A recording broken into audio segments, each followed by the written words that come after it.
Esta segunda charla de introducción al Antiguo Testamento la vamos a dedicar al Pentateuco. El Pentateuco es el primer gran bloque de libros del Antiguo Testamento. Los judíos lo llaman la Torá, la ley, pero nosotros usamos un término que viene del griego, Pentateuco, que significa 5 volúmenes. Exactamente significa 5 estuches. Teujos es el estuche en el que se guardaba un rollo de pergamino. Y como eran 5 estuches, pues de ahí vino ya el término este del libro en 5 estuches, el Pentateuco, el término griego, que luego pasó al latín y ha pasado a todas nuestras lenguas. Pero los judíos lo llaman la Torá porque destacan sobre todo el aspecto ese de enseñanza, de ley, que tienen estos libros. Lo primero que llama la atención es ¿por qué 5? O sea, ¿por qué esta serie de libros o esta serie de escritos se colocaron en 5 partes y no en 4 o en 6, en una sola? A veces se piensa es por motivos de comodidad. Naturalmente, si hubiesen escrito todo el Pentateuco en un solo rollo, hubiese sido una cantidad de metros enormes. Hay un rollo que tiene la Ilíada y la Odisea, son 50 metros. Manejar un rollo de 50 metros es una cosa dificilísima. Y quizás por eso dicen se dividió en 5 volúmenes. Pero ¿por qué en 5 y no en 4 o en 6? Y algunos dicen que era para dejar en el centro el Levítico. El Levítico ya lo comenté en la otra charla anterior. Nosotros los cristianos no le damos excesiva importancia y sin embargo para un judío es el libro fundamental. Habla del culto a Dios, de la organización del culto, de cómo se realizan los sacrificios, etc.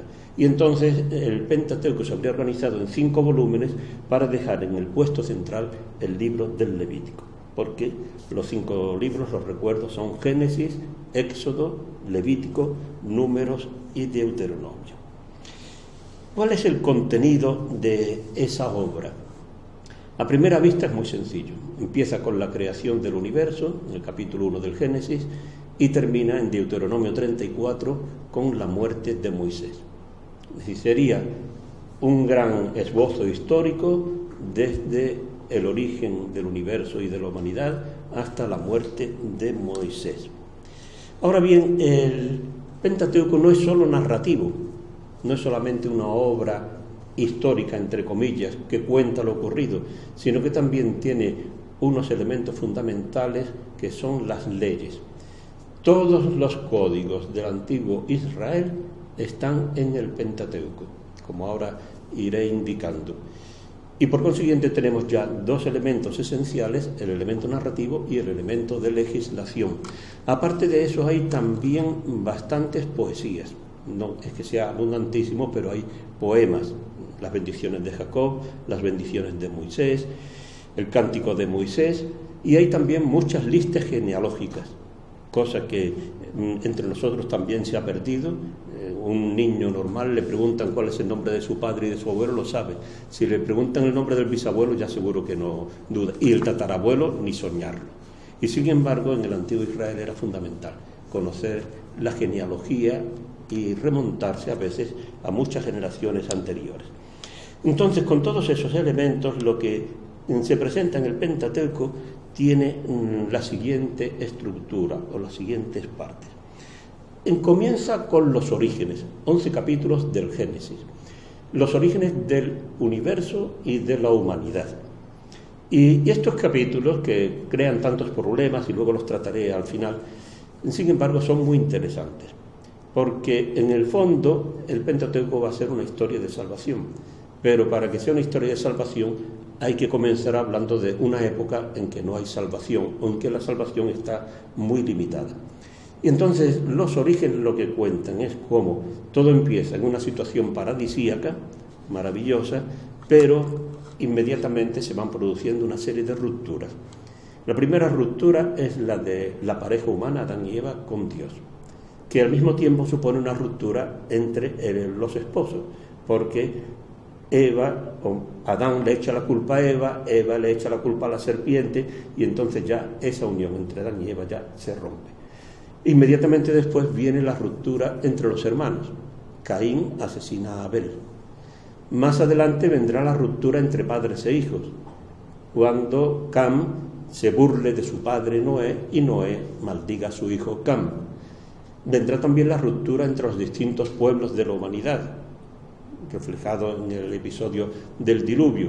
Entonces, el relato de los orígenes no es simplemente una historia o una serie de historias más o menos creíbles, luego volveré sobre esta cuestión, sino lo que intenta presentar es cómo la humanidad se va deteriorando progresivamente y hace falta que Dios intervenga para salvarla. Y la salvación de la humanidad va a tener lugar con la vocación de Abraham. Ahí entramos ya en la segunda parte fundamental del libro del Génesis, que son las historias patriarcales. Los tres patriarcas son Abraham, Isaac, Jacob, y luego ya el hijo de Jacob, José, tiene un gran protagonismo.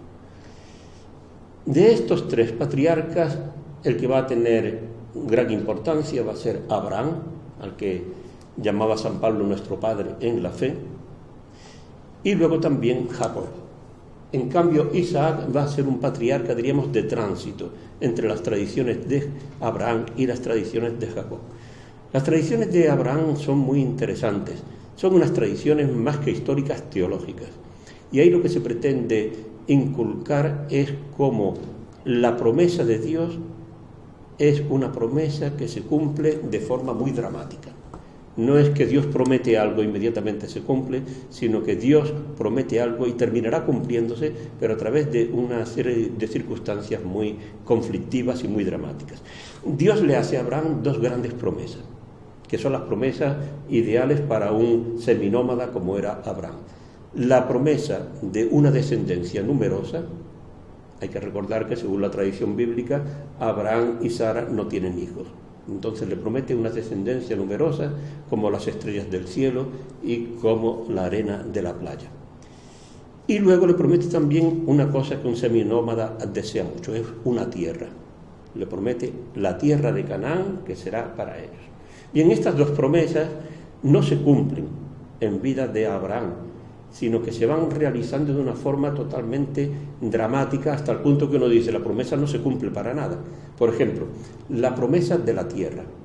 En cuanto comienza el relato de la vida de Abraham en el Génesis, prácticamente de inmediato tiene que ir a Egipto porque en la tierra de Canaán que le han prometido se pasa hambre. Y entonces es una tierra que le han prometido pero que no da para comer. Y tienen que bajar a Egipto. Después volverán otra vez. Pero esa tierra que Dios le ha prometido no la posee. Hasta el punto de que cuando muere Sara, Abraham tiene que comprar un terreno para enterrar a Sara. Es decir, que no hay un cumplimiento inmediato de la promesa de la tierra. Y tampoco se cumple inmediatamente la promesa de la descendencia. La descendencia numerosa sigue sin realizarse y entonces, a través de una esclava de Agar, consigue tener a un hijo, a Ismael, pero ese hijo no es el hijo, diríamos, prometido, el ideal.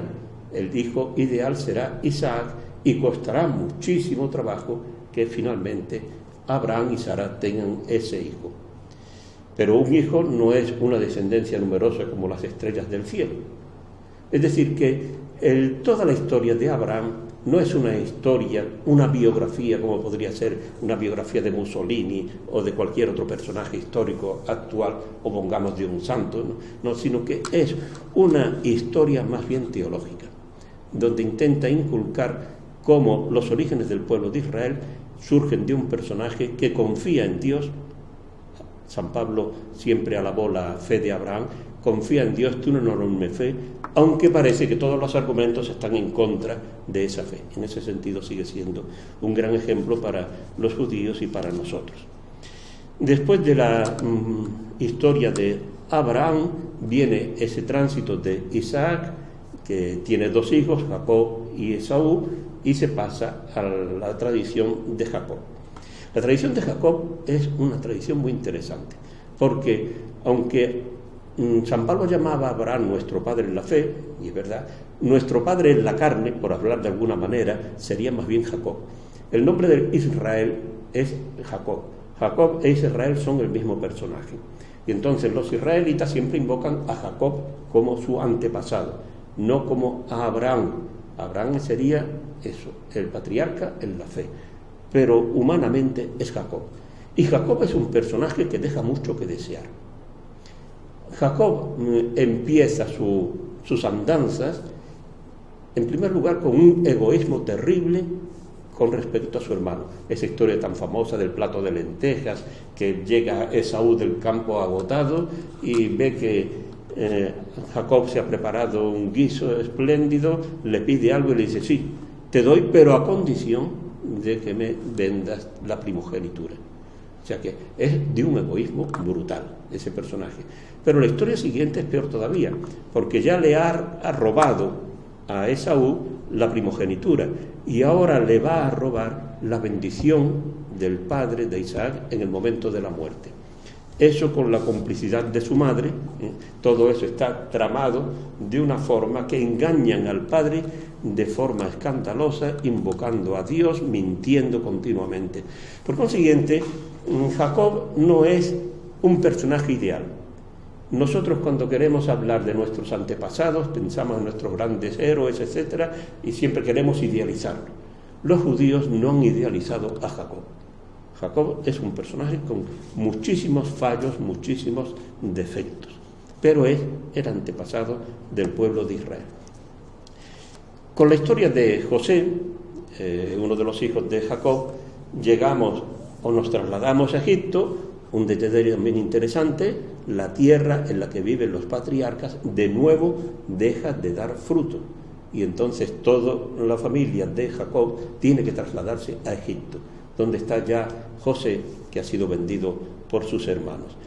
Y allí se establecen, y la situación está bien hasta que cambia por completo, porque sube al trono un nuevo faraón que ya no conoce a José, que no ha tenido relación con Jacob y con sus hijos, y entonces ese nuevo faraón, por miedo a que los israelitas crezcan muchísimo y se apoderen del país, decide esclavizarlos. Ahí comienza el libro del Éxodo, el segundo libro del Pentateuco, con esa historia de opresión y de liberación. Algo muy conocido, solo recuerdo algún detalle. Por ejemplo, el hecho, ¿por qué Dios elige a Moisés?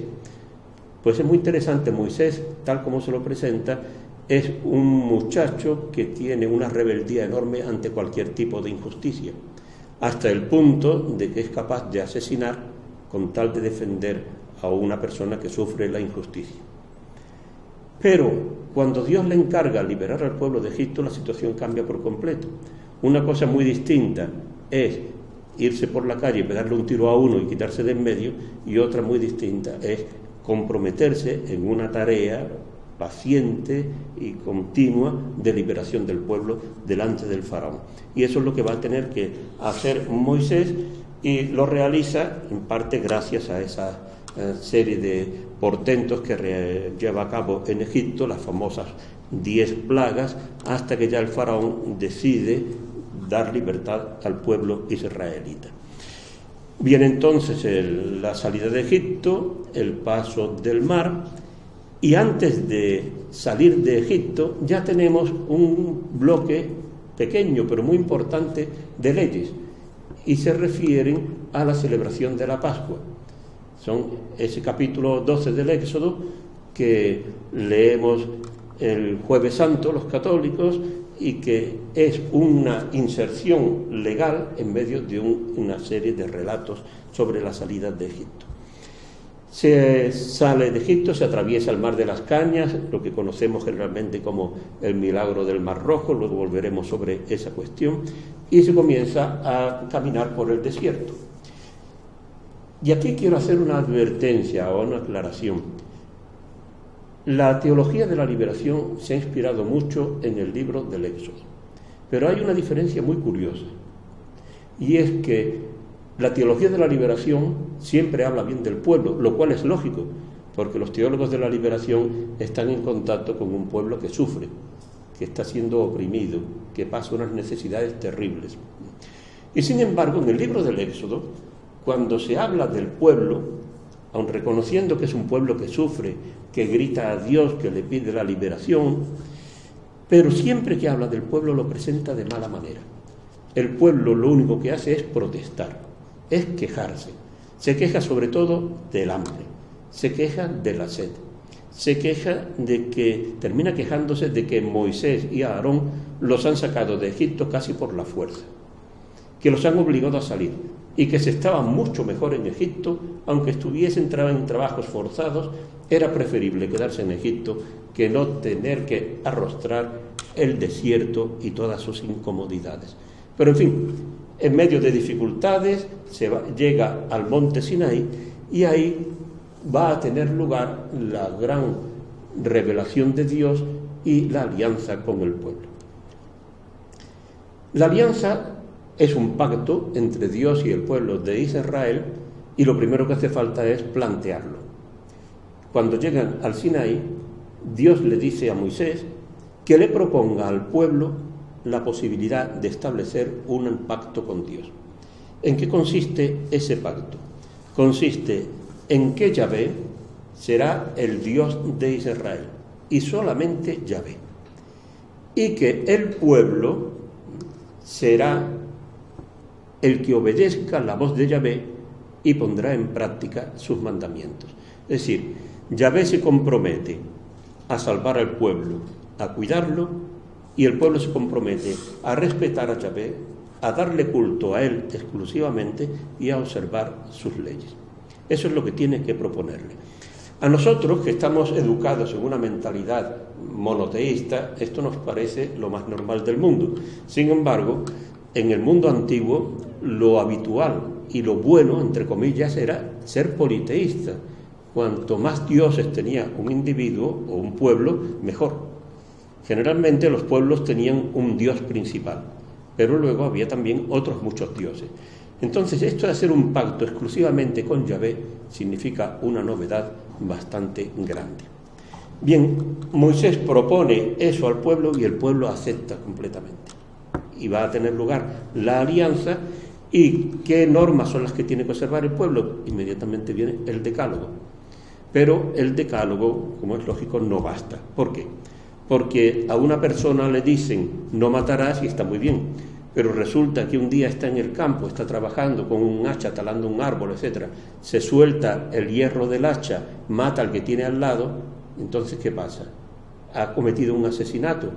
¿Es eso lo mismo que otro que viene y te mata a conciencia, intencionadamente?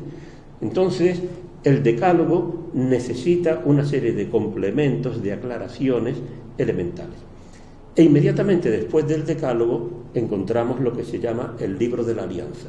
Son pocos capítulos del libro del Éxodo, 3 capítulos prácticamente, donde se dan una serie de normas que aclaran, que complementan eso que se ha dicho allí. Y a veces normas curiosísimas y simpaticísimas, que uno no se imagina leyendo el decálogo. Por ejemplo, ¿qué se hace con un toro que acornea? Dice, bueno, pues mire usted, hoy diríamos pues que lo tengan cuidado su dueño. Digo, sí, pero aquí hay muchos problemas, porque ¿qué pasa si resulta que el toro que acornea mata a una persona? Mata a un padre de familia, deja a la familia sin poder sustentarse. ¿Qué ocurre si mata a un niño?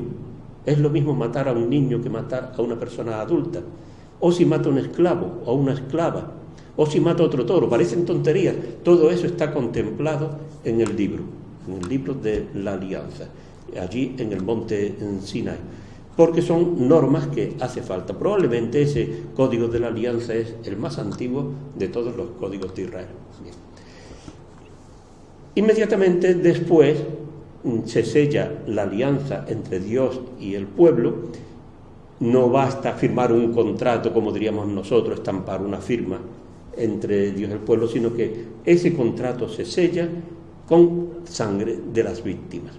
Y hay una ceremonia, en el monte suben Moisés y los ancianos, y Josué, y allí va a tener lugar una comida sagrada que sella el pacto entre Dios y el hombre y el pueblo, y también otra ceremonia paralela en la que se matan unos animales y la sangre se derrama en parte sobre el pueblo y en parte sobre el altar, con lo cual es ese símbolo de la unión entre Dios y el pueblo.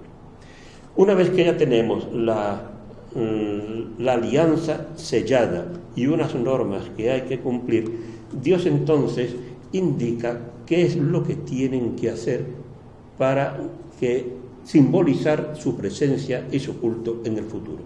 Y va a ser todo el tema de la construcción del Arca de la Alianza, de la tienda del encuentro, de todos los objetos de culto, etcétera, etcétera, que es una anticipación de lo que ocurrirá en el Templo de Jerusalén. Hay una serie de indicaciones muy minuciosas sobre toda esa cuestión que luego se lleva a la práctica. ¿Qué es lo que ocurre durante todo ese tiempo que está Moisés en lo alto de la montaña, que según el relato son 40 días y 40 noches?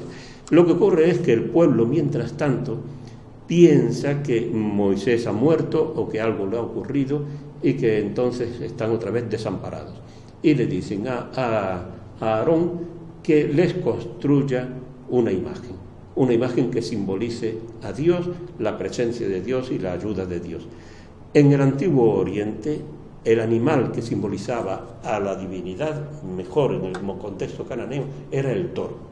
El toro por los cuernos, que nosotros le damos un sentido muy irónico y muy negativo, pero que los antiguos cananeos veían solamente el tema de la fuerza, del poder. Entonces el toro, con su fuerza, con su elegancia incluso, es un símbolo perfecto para la divinidad. Aunque no se identificaba al toro con la divinidad. Hay representaciones cananeas donde se ve el toro y encima está Baal, por ejemplo, el dios cananeo Baal. No es que fuese el dios y el toro se identificaban.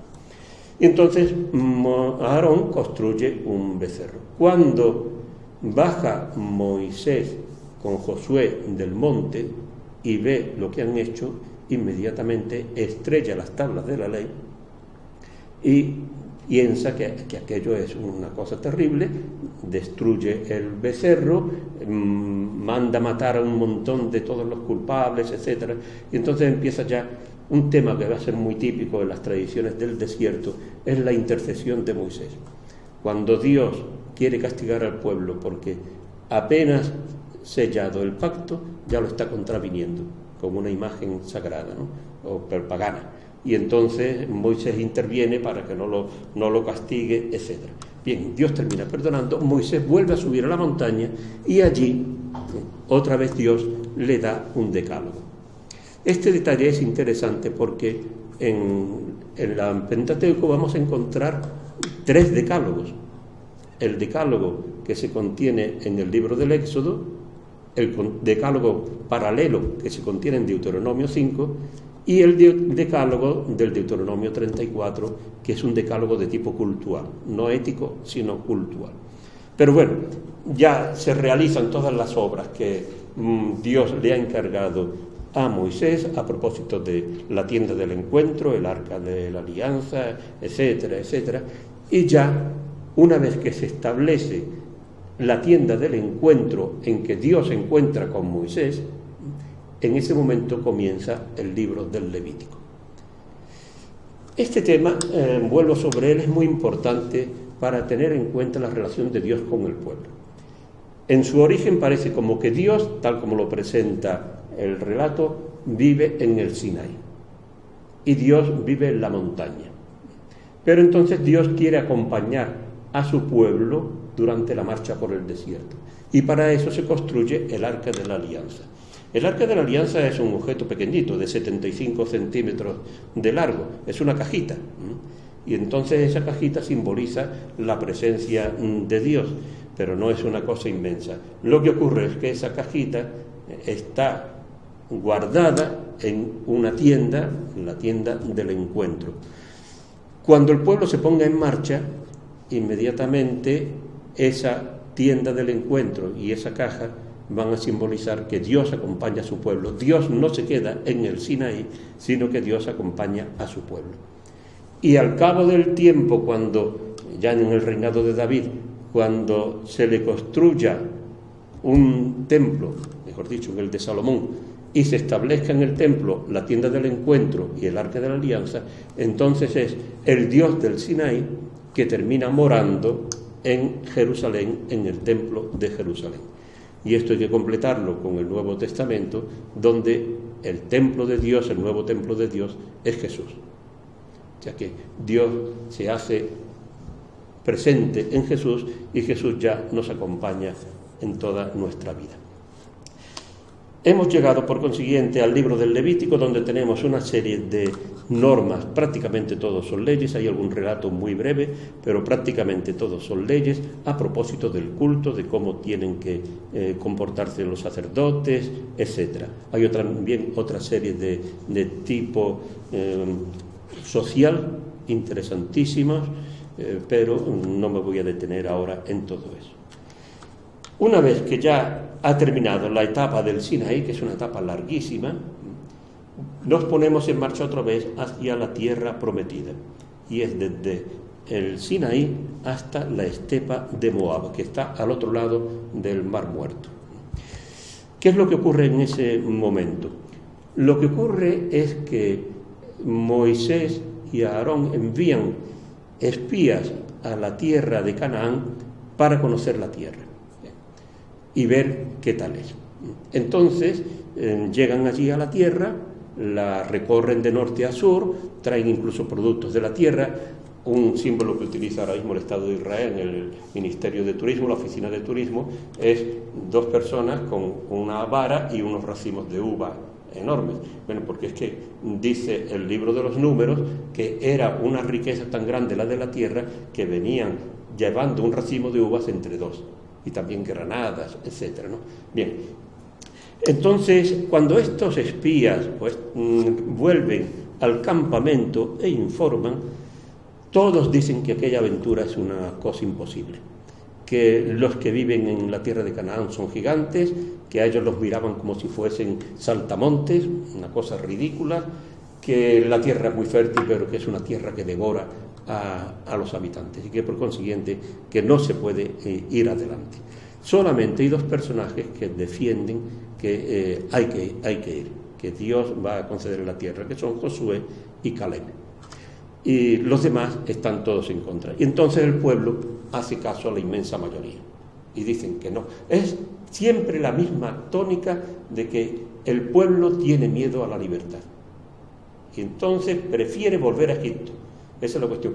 Y dice, qué bien estábamos en Egipto cuando comíamos el ajo y la cebolla, etcétera, etcétera, ¿no? Y ahora, sin embargo, que estamos hartos ya de no ver más que el maná. El tema del maná es muy interesante porque hay dos versiones, una versión milagrosa y una versión muy profana, muy normal, y los israelitas están hartos de no comer más que maná. Y ahora, en una prueba más, dicen, si la tierra esa a la que vamos es una tierra de gigantes y una tierra que devora al que venga de fuera, pues más vale volvernos a Egipto. Bueno, hay una nueva matanza que es decretada por Dios, pero la decisión final es la siguiente. Esta gente que ha salido de Egipto y que está protestando, ni uno solo va a entrar en la tierra prometida. Solamente Josué y Caleb, los únicos dos. Todos los demás morirán en el desierto. ¿Cómo? Pues vagabundeando por ahí, por el desierto, durante 40 años. Se consideraba que la vida humana tenía un promedio de 40 años en aquel tiempo, entonces al cabo de 40 años habrían muerto todos los que salieron de Egipto, y los que van a entrar en la tierra prometida son los niños que han nacido en el desierto. Y por eso hay que estar durante 40 años dando vueltas por la península del Sinaí de un sitio para otro. Ahí aparecen una serie de relatos que son muy interesantes, porque lo que hacen es plantear los problemas que tuvo más tarde el pueblo de Israel y proyectarlos en la época del desierto. Porque así la solución que se daba al problema venía de Moisés y era una solución maravillosa. Por ejemplo, se plantean, son todos problemas de poder. Eso es lo que... El problema de quién tiene más poder, Moisés o los profetas que vinieron posteriormente. Y hay una tradición donde Dios deja claro que el auténtico profeta, el más grande, es Moisés. Y los demás están bien, pero vamos, tienen una categoría muy, muy inferior a la de Moisés. Se plantea el problema, que es un problema que resulta actualísimo, sobre sacerdotes y laicos. Es decir, ¿por qué los levitas dicen que ellos tienen un estatuto especial dentro del pueblo de Israel? Un estatuto religioso. Y es que los demás, ¿qué pasa? Los laicos son unos personajes que no tienen derecho ninguno. Es que un laico no puede hablar en nombre de Dios, no puede actuar en nombre de Dios, etc. Y eso se trata en otro relato. Pero es que dentro del mismo grupo de los levitas hay también disensiones por motivos económicos y de poder. Y es si todos los levitas de la tribu de Leví tienen la misma categoría. Y ahí es cuando va a quedar claro que no, que los descendientes de Aarón, los aaronitas, tienen un estatuto especial y tienen unos privilegios que son, en el fondo, privilegios de tipo económico. Todo esto se cuenta en la época del desierto, pero naturalmente no ocurrió entonces. Estos son problemas que surgieron en Israel en el siglo IX, VIII, VII antes de Cristo, y para abordar esos problemas y darle una respuesta autorizada a través de Moisés, entonces lo que hicieron es inventar unos relatos donde se plantea el problema y Moisés dice lo que hay que hacer. Con lo cual es toda una manipulación de la historia para poder resolver problemas candentes de aquella época. Y con eso pues se van pasando los años del desierto, esos 40 años, hasta que por fin llegamos a la estepa de Moab, lo que actualmente es Jordania. Y allí es donde Moisés va a tener un larguísimo discurso y va a promulgar otra serie de leyes. Es la segunda ley, el Deuteronomio, la segunda serie de normas, ¿no?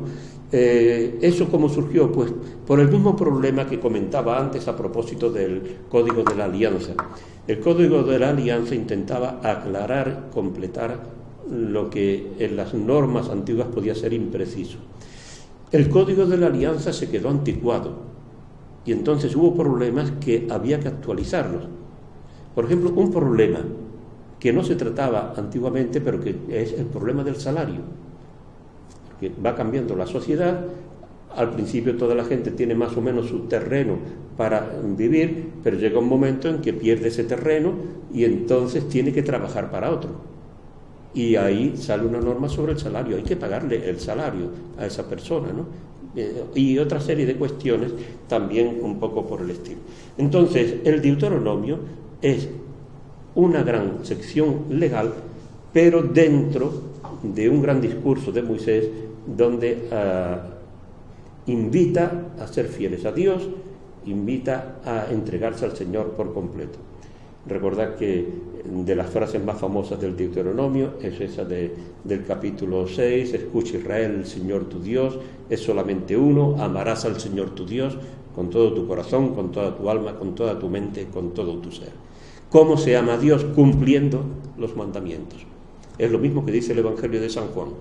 Si me amarais, observaríais mis mandamientos. El Deuteronomio y el Evangelio de San Juan en ese sentido son completamente iguales, con la diferencia de que el Deuteronomio tiene infinidad de normas y el Evangelio de San Juan dice, mis mandamientos es uno solo, amad a unos a otros como yo os he amado. Bien. Esto es un poco el esquema, el contenido del Pentateuco que termina con la muerte de Moisés. Y una vez que muere Moisés, pues ya se acaba el Pentateuco. Esto plantea un problema desde el punto de vista narrativo, y esto lo han notado los comentaristas de la Biblia, lo notaron bastante pronto. A Abraham le hacen la promesa de una tierra, y esa promesa se la repiten a Isaac, se la repiten a Jacob, y el pueblo sale de Egipto precisamente para ir hacia la tierra prometida. Pero Moisés muere al otro lado del Jordán. Moisés no entra en la tierra prometida. Con lo cual algunos dicen, el Pentateuco está cojo, le falta algo. Al Pentateuco le falta el libro de Josué, que cuenta la conquista de la tierra y el reparto de la tierra. O sea que más que Pentateuco, lo lógico sería hablar de Hexateuco, de 6 libros que van desde la promesa hecha a Abraham hasta el cumplimiento realizado en Josué. Pero bueno, eso sería una cuestión ya complicada. Parece que los judíos solamente aceptaron en un primer momento estos 5 libros y les concedieron un valor fundamental. ¿Quién escribió el Pentateuco? Esta es una pregunta que puede parecer tan absurda como preguntar si la Tierra es redonda o es cuadrada. Hace años, cuando escribí la introducción al Antiguo Testamento, pensé que no merecía la pena plantearse el problema de si el Pentateuco lo escribió Moisés, porque es una cosa tan evidente que lo escribió que no hay que discutirlo. Pero se me ocurrió entrar en Internet y ver páginas web, lo que dicen sobre el Pentateuco, y prácticamente todas dicen que el Pentateuco lo escribió Moisés. Y digo, pues entonces este tema hay que tratarlo. ¿Por qué la gente piensa, o la gente le dicen, que el Pentateuco lo escribió Moisés? Porque hay una serie de textos en los que parece que Moisés escribió el Pentateuco. Por ejemplo, en Éxodo 17:14, ¿no? Después de la batalla contra los amalecitas, Dios le dice a Moisés, escríbelo en un libro de memorias. Entonces, dicen, pues, si Dios solo dice, pues escribiría ese libro. Un poco más adelante se dice, entonces Moisés puso por escrito todas las palabras del Señor, en Éxodo 24:4. Más adelante, en el libro de los Números, Moisés registró las etapas de la marcha según la orden del Señor. En el libro de los Números, una de las cosas más curiosas es las etapas del desierto. Se va indicando de qué sitio a qué sitio va caminando el pueblo de Israel. Una cosa interesantísima. Y se dice que Moisés registró las etapas de la marcha según la orden del Señor. Al final del Deuteronomio se dice, Moisés escribió esta ley y la consignó a los sacerdotes levitas. Aquel día Moisés escribió este cántico y se lo hizo aprender a los israelitas. En otro caso, cuando Moisés terminó de escribir los artículos de esta ley, hasta el final... Entonces, esta serie de referencias a Moisés como escritor de etapas por el desierto, de cánticos, de leyes, de memorias, etc., la conclusión que parece evidente es el Pentateuco lo escribió Moisés. Y eso es una cosa que se transmitió en la Iglesia y en el mundo judío como la cosa más normal del mundo.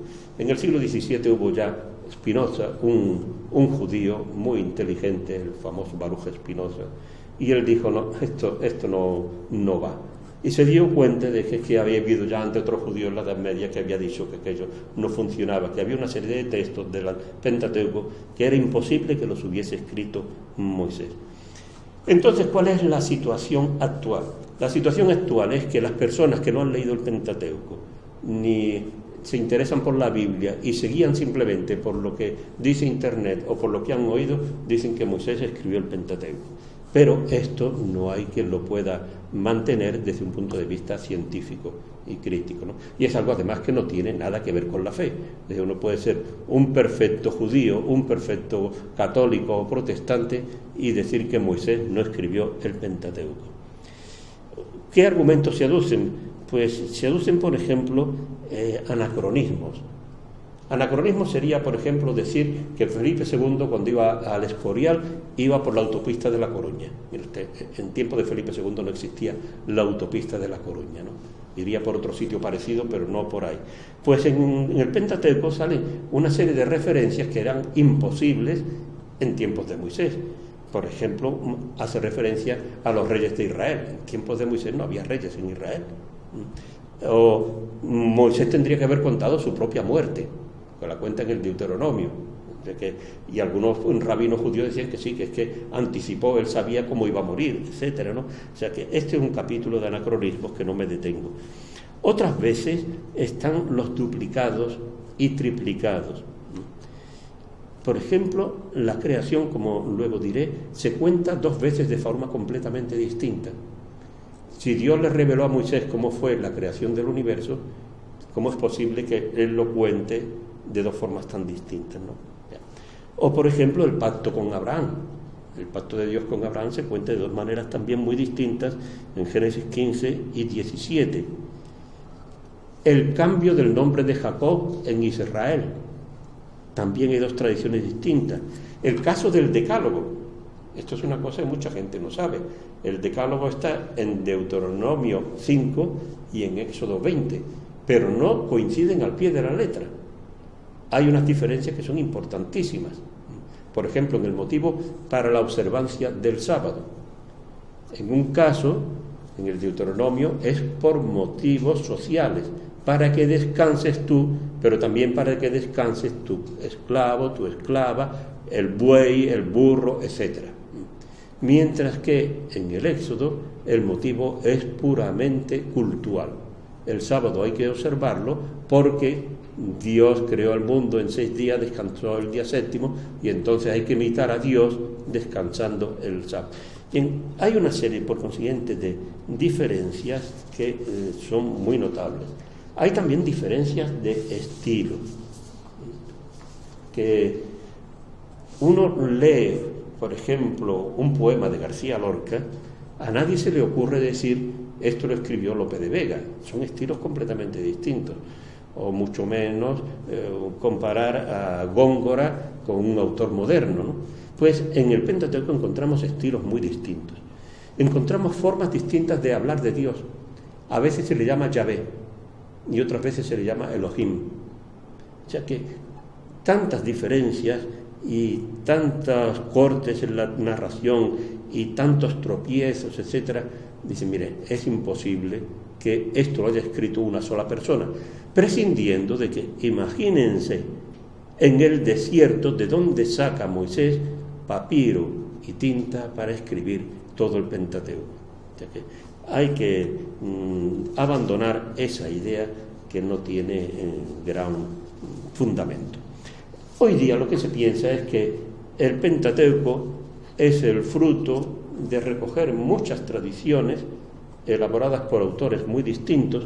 En la teoría clásica se habla del yavista, del eloísta, del sacerdotal y del deuteronómico, del autor deuteronómico. 4 autores fundamentales serían los que habrían colaborado con sus distintas obras en la formación del Pentateuco.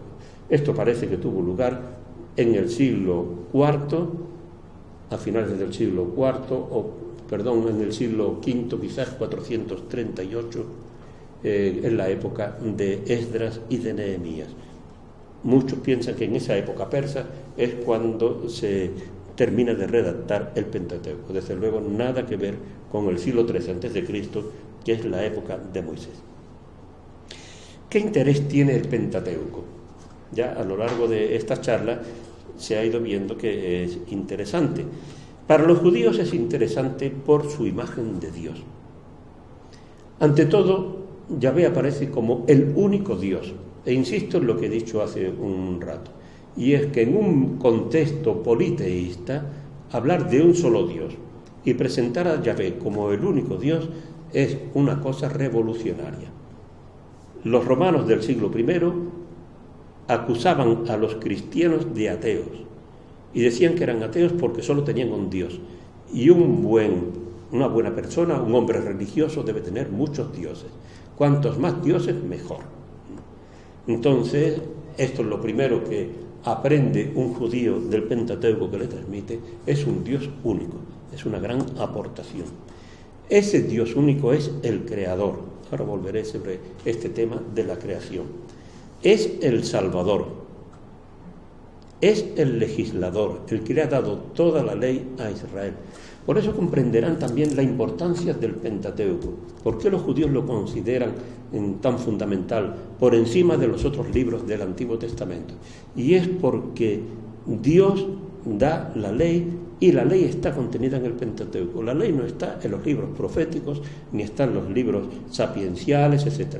Toda la legislación de Israel que viene de Dios está en el Pentateuco. Por consiguiente, tiene para ellos un valor inmenso. Por otra parte, para los judíos también es fundamental el Pentateuco por los protagonistas humanos, por lo que ofrece de modelo y de esperanza, por ejemplo, en Abraham y Sara. Ya he dicho que Abraham y Sara son el prototipo de un matrimonio que recibe unas promesas maravillosas y esas promesas no se cumplen, pero siguen creyendo en el Señor. Y las promesas de la tierra y de la descendencia. Si ahora nos trasladamos a una época muy distinta, por ejemplo, al siglo VI a.C.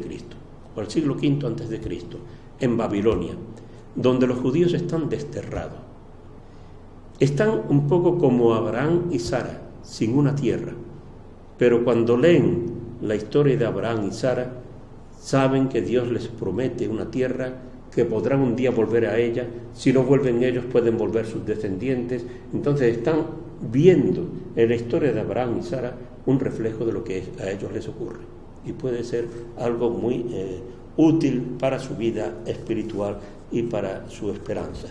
El caso de Jacob,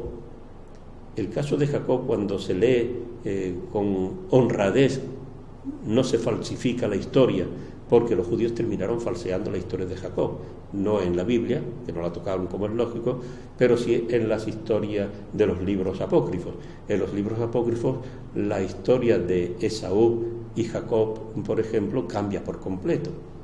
En la Biblia, Esaú, que ha sufrido el que Jacob le robase la primogenitura y le robase la bendición, cuando al final termina encontrándose con su hermano, que ha tenido que huir, pero vuelve, etc., a Esaú lo que le sale del alma es abrazar a su hermano. Jacob está muerto de miedo pensando que lo vaya a matar o que le vaya a robar todo lo que trae. Y sin embargo, a Esaú lo único que hace es lanzarse hacia su hermano y abrazarlo. Y cuando le quiere ofrecer un regalo, dice: no, hermano, si yo no necesito de nada, yo tengo suficiente. Esaú es la generosidad absoluta frente al carácter tan rastrero de Jacob. Bueno, ¿qué hicieron los escritos posteriores judíos de los apócrifos? Convirtieron a Esaú en un canalla absoluto y a Jacob en todo lo contrario. Y entonces proyectaron ya después, cuando querían identificar a un personaje o a un pueblo malvado, lo identificaban con Esaú. Los romanos eran Esaú. Los cristianos eran Esaú. O sea que es la tergiversación de la historia. Pero en la Biblia no ocurre eso.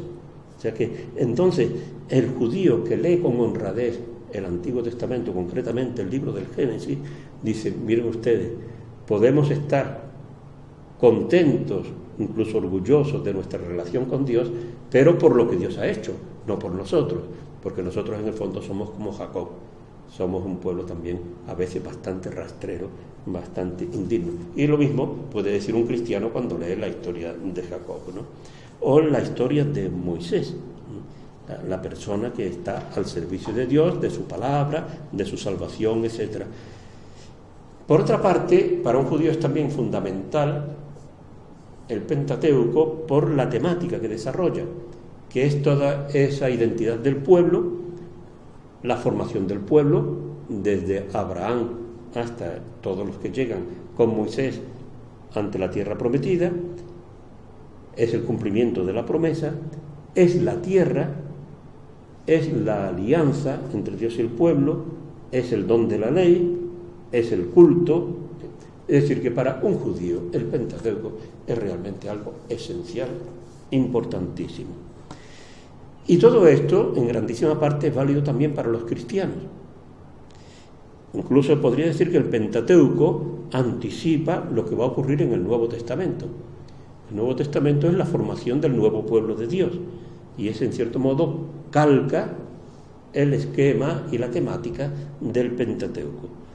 Cómo Dios va formando este nuevo pueblo de seguidores de Jesús, que empieza con un grupo muy pequeño y se va extendiendo hasta la actualidad, cómo Dios lo salva, cómo Dios establece una nueva alianza, y Jesús hace referencia expresamente a esa nueva alianza, cómo le concede una nueva ley, etc. Es decir, que en el Pentateuco vemos reflejado toda nuestra experiencia como pueblo de Dios. Y todo esto animaría a leer el Pentateuco. Pero el Pentateuco empieza planteando para el hombre moderno, desde su primera página, algunos problemas. Los problemas más famosos del Pentateuco, no voy a poder tratarlos todos, lógicamente, pero me refiero a algunos, son de tipo científico, concretamente el capítulo primero con la creación del universo en 6 días, el tema de la unidad del universo, y de tipo histórico. Entre los problemas de tipo histórico, de los más conocidos, está el tema del diluvio universal y los milagros que ocurren desde la salida de Egipto y previamente con las plagas de Egipto y luego durante la marcha por el desierto. Voy a decir algo sobre estos temas para también ayudar a comprender lo que intentan transmitir estos libros, que no es una enseñanza de tipo científico o histórico. La creación en los 6 días. Este relato de Génesis 1 no es un relato de valor científico. Es decir, ningún cristiano tiene que creer que Dios hizo el mundo en 6 días. Ninguno tiene que decir, no, es que no son días, son 6 periodos muy largos de tiempo. No, no es nada de eso. Basta comparar Génesis 1 con Génesis 2, que es también la creación de la humanidad, para ver las diferencias. Por ejemplo, en el capítulo primero, para la creación se parte del agua. Todo está una masa informe acuática sobre la que vuela el Espíritu de Dios. En el capítulo segundo, todo parte del desierto y no hay ni siquiera una fuente de agua, ni un arroyo de agua. Por eso no hay ninguna planta, no hay nada. En el orden de la creación de la primera pareja humana, en el Génesis 1, Dios crea al varón y a la mujer al mismo tiempo. Y los dos reflejan la gloria de Dios. Y los dos tienen la misma misión de dominar la tierra, multiplicarse, crecer, multiplicarse y dominar la tierra. En cambio, en Génesis 2 el orden es completamente distinto. Dios crea a Adán, cuando ve que Adán está solo y necesita un complemento, crea a los animales, y cuando se da cuenta de que ningún animal le sirve de verdadero complemento, crea a Eva.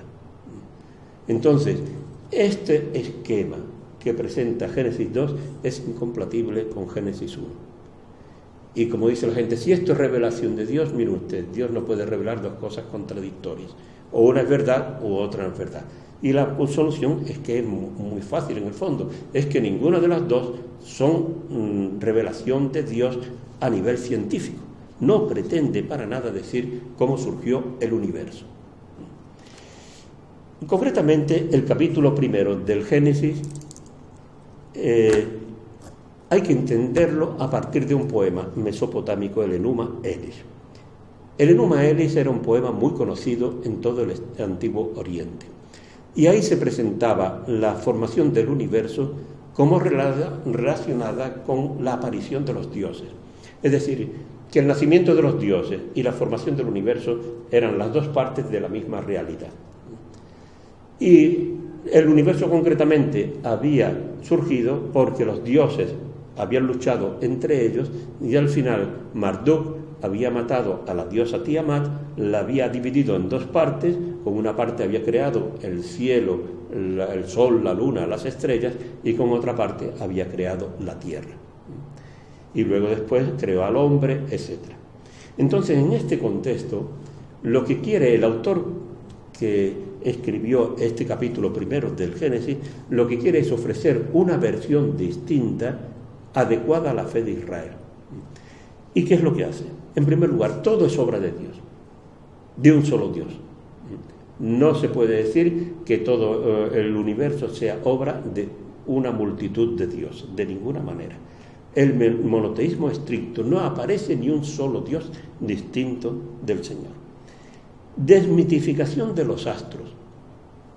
En el Antiguo Oriente muchos divinizaban al sol, a la luna, a las estrellas, etc. Aquí son creación de Dios y no tienen nada de mítico. Todo es bueno. El capítulo primero del Génesis lo repite continuamente. Vio Dios que era bueno, etc. Y por consiguiente, ante la creación hay que tener una postura de optimismo. Lo esencial del ser humano es la semejanza con Dios. Y por eso cuando crea a la primera pareja humana, al mismo tiempo, se dice que los creó a su imagen y semejanza, que significa que puede dialogar con Dios. Esa es la semejanza con Dios, es la posibilidad de dialogar con Él. Todos los miembros de la humanidad, varones y mujeres, poseen la misma dignidad. Otra cosa que quiere dejar claro, en una época que era terriblemente machista, donde se pensaba habitualmente que el varón era superior a la mujer. Y en eso pues sigue ocurriendo muchísimo en nuestro tiempo. Y sin embargo, se dice en el capítulo primero que todos varones y mujeres son iguales en dignidad. que la misión de la primera pareja humana es dominar la tierra, continuando la obra creadora de Dios. Y esto, que es una cosa tan moderna, o sea, todo el avance científico, hoy día, ahora que han mandado una sonda a Júpiter para investigar nuestro sistema solar, conocer el origen del universo, etcétera, todo eso es un poco la continuación de dominar la tierra que dice en Génesis.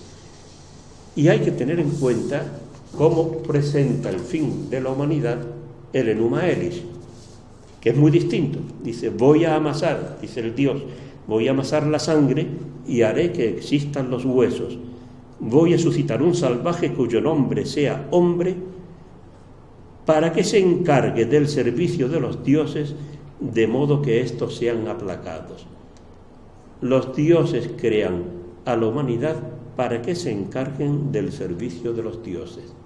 Dios en la Biblia crea a la humanidad para que domine el universo, para que continúe su obra creadora. Por consiguiente, Génesis 1 no pretende contar cómo Dios creó el universo en 6 días, ni que primero creó tal cosa y luego creó tal otra, etc. Lo que intenta es cambiar la imagen que ofrecen las tradiciones mesopotámicas, ofrecer una versión adecuada a la fe de Israel, una fe monoteísta. Algo por el estilo se puede decir del diluvio universal.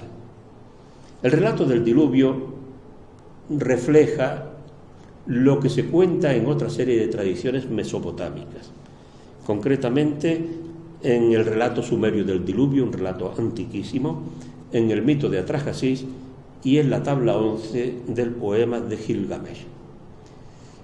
Se trata, por consiguiente, de una tradición, de una historia muy entretenida, muy amena, pero que era incompatible con la fe de Israel. ¿Por qué? Pues porque esas tradiciones eran politeístas. Una serie de dioses que decidían castigar a la humanidad. Pero había un Dios rebelde, y ese Dios rebelde que no estaba de acuerdo con la decisión del conjunto de los dioses, ese Dios rebelde avisaba al protagonista de la historia, que podría llamarse Utnapishtim o podría llamarse Atrahasis, como fuese, y entonces el personaje construía un arca, introducía a su familia, introducía animales de todas especies y así se salvaba. Entonces el relato de la Biblia lo que hace es ofrecer una versión adecuada a la fe de Israel. ¿Por quién es el que decide el diluvio? Lo decide un único Dios, Yahvé. No hay infinidad de dioses o multitud de dioses. ¿Por qué Yahvé decide el diluvio? Según la tradición mesopotámica, porque los hombres formaban tanto ruido que no dejaban a los dioses dormir la siesta. Entonces eso para un israelita, esa imagen tan humana, tan vulgar de Dios es incompatible con su fe. ¿Y qué es lo que hacen? Dios decide el diluvio no porque no le dejen dormir la siesta, sino porque la humanidad está cayendo en una corrupción absoluta y esa corrupción hay que condenarla, hay que castigarla. El Dios rebelde de las tradiciones mesopotámicas que avisa a Utnapishtim o a Atrahasis, ese desaparece. Y es el mismo Dios que decide el diluvio, es el que le dice a Noé que construya un arca para salvarse él con su familia y los animales. Y finalmente, en las tradiciones mesopotámicas, el protagonista termina consiguiendo la inmortalidad. Y en cambio, en la tradición bíblica, Noé no consigue la inmortalidad. Por consiguiente, vemos cómo nadie puede leer el relato del diluvio diciendo esto es lo que ocurrió realmente y esto es lo que yo tengo que creer. No. Ahí se trata de adaptar una tradición mesopotámica a la fe de Israel. Y nada más que eso. Y lo mismo podríamos decir de milagros relacionados con el Éxodo, todo lo del paso del Mar Rojo, el maná, etc. No sé si tengo tiempo para tratarlo, pues entonces voy a decir algo. Estos son los milagros más conocidos. por ejemplo el paso del Mar Rojo, o el agua que brota de la roca, el maná, las codornices, etcétera, ¿no? Esto ha habido hace pocos años un autor judío, Simcha Jacobovici, que hizo un documental muy bien hecho, una maravilla desde el punto de vista técnico, pero con una mentira absoluta. Este señor se puso en plan fundamentalista y quiso demostrar que el relato del Éxodo es verdad. Y entonces, ¿cómo lo demuestra? Pues aduciendo una cosa que ya se había dicho a mediados del siglo pasado, y es que cuando explotó el volcán Tera, allí en la zona cercana a Grecia, todo el archipiélago que hay entre Grecia y Turquía, ese volcán Tera que explotó hacia el año 1475 a.C. aproximadamente, provocó un tsunami de tal categoría, y cuando hemos visto lo que pasó en el tsunami ese famoso de Indonesia hace unos años, pues lo comprendemos, que eso trastocó todo el Mediterráneo oriental. Y fue encadenando una serie de fenómenos que son los que reflejan las plagas de Egipto. Simcha Jacobovici, para realizar este documental, que repito, desde el punto de vista técnico es una maravilla, ¿no? Pero lo que hizo fue falsear las opiniones de los arqueólogos, de los científicos, que es muy fácil, se graba una entrevista y luego se corta lo que a uno le interesa y se calla lo que a uno no le interesa, ¿no? Y así otra serie de datos, y después diciendo una serie de cosas realmente descabelladas y absurdas para, en el fondo, demostrar que la Biblia tiene razón, una postura absolutamente fundamentalista. Y sin embargo, así eso es imposible leyendo seriamente la Biblia. Lo que ocurre en la Biblia es que hay que interpretar esos relatos con los criterios literarios y culturales de aquel tiempo y también de tiempos posteriores. En el libro del Éxodo y en el libro de los Números se está contando ahí los orígenes de un pueblo, y en ese sentido pues se parece muchísimo a la Ilíada, a la Odisea, a la Eneida, a los Nibelungos, a la canción de Rolando, etcétera, etcétera. Y ahí siempre que se cuentan los orígenes de un pueblo, siempre se engrandece, siempre se cuentan cosas fabulosas que la gente acepta de manera normal. Por ejemplo, Rómulo y Remo, pues son amamantados por una loba. Aquiles solo tiene un punto débil en todo el cuerpo, que es el talón de Aquiles, ¿no? Los cristianos en la batalla de Clavijo pues cuentan con el apoyo del apóstol Santiago, que baja del cielo en un caballo blanco.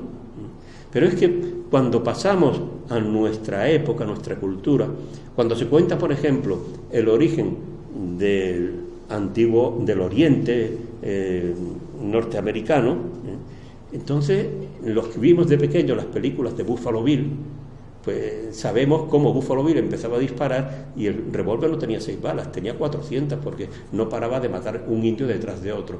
O cuando estaba la situación ya gravísima, de pronto sonaba la trompeta y venía el 7º de caballería, porque siempre que se cuentan los orígenes de un pueblo, siempre se exagera, se mitifica todo lo ocurrido.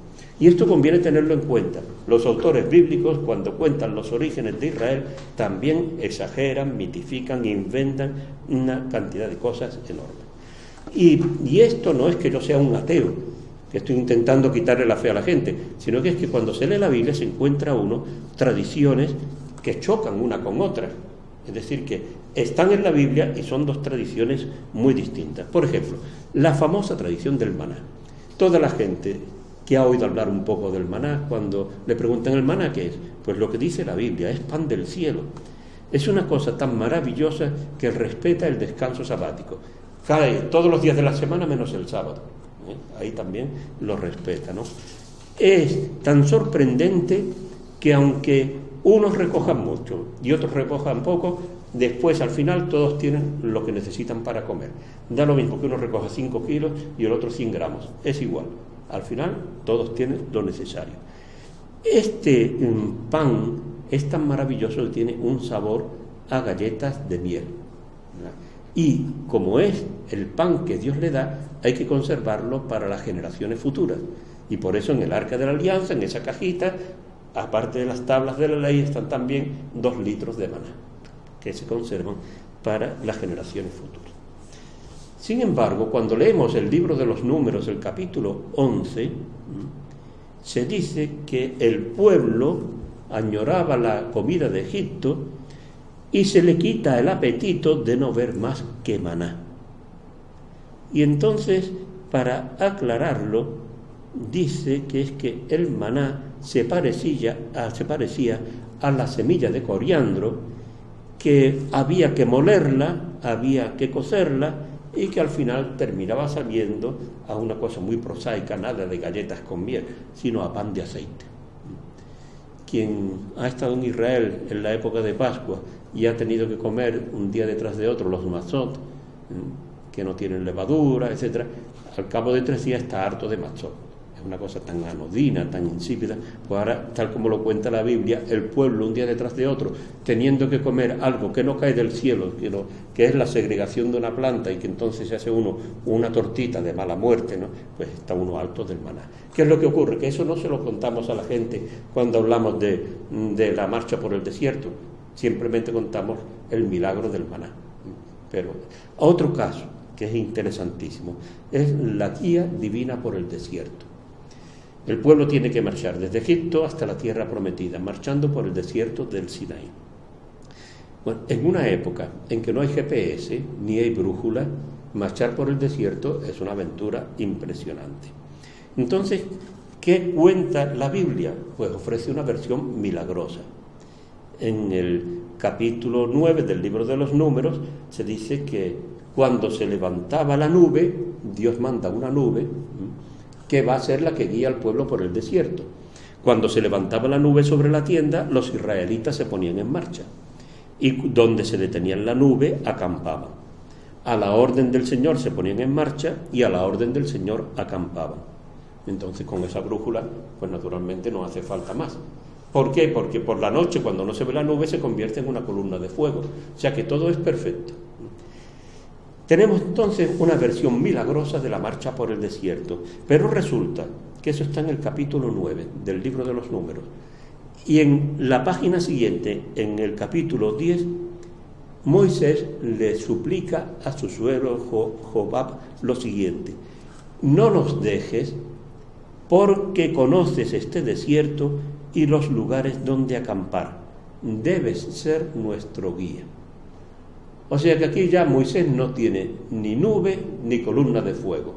Aquí lo que tiene por delante es un desierto que no conoce, y le pide a su suegro que lo acompañe porque él conoce el desierto, los sitios de acampar. Tenemos por consiguiente en el Antiguo Testamento, en el Pentateuco, 2 versiones totalmente distintas de los hechos. Una versión milagrosa, una versión profana. Nosotros nos hemos quedado siempre con lo milagroso, pero, lógicamente, desde el punto de vista histórico, tenemos que quedarnos con la versión profana. La versión milagrosa lo único que intenta es indicar cómo Dios protege y ayuda a su pueblo. Bien, espero que estas ideas les ayuden a comprender un poco mejor el Pentateuco, aunque naturalmente la labor es mucho más lenta, y pueden acudir a la introducción al Antiguo Testamento, donde encontrarán una serie de comentarios a esos capítulos.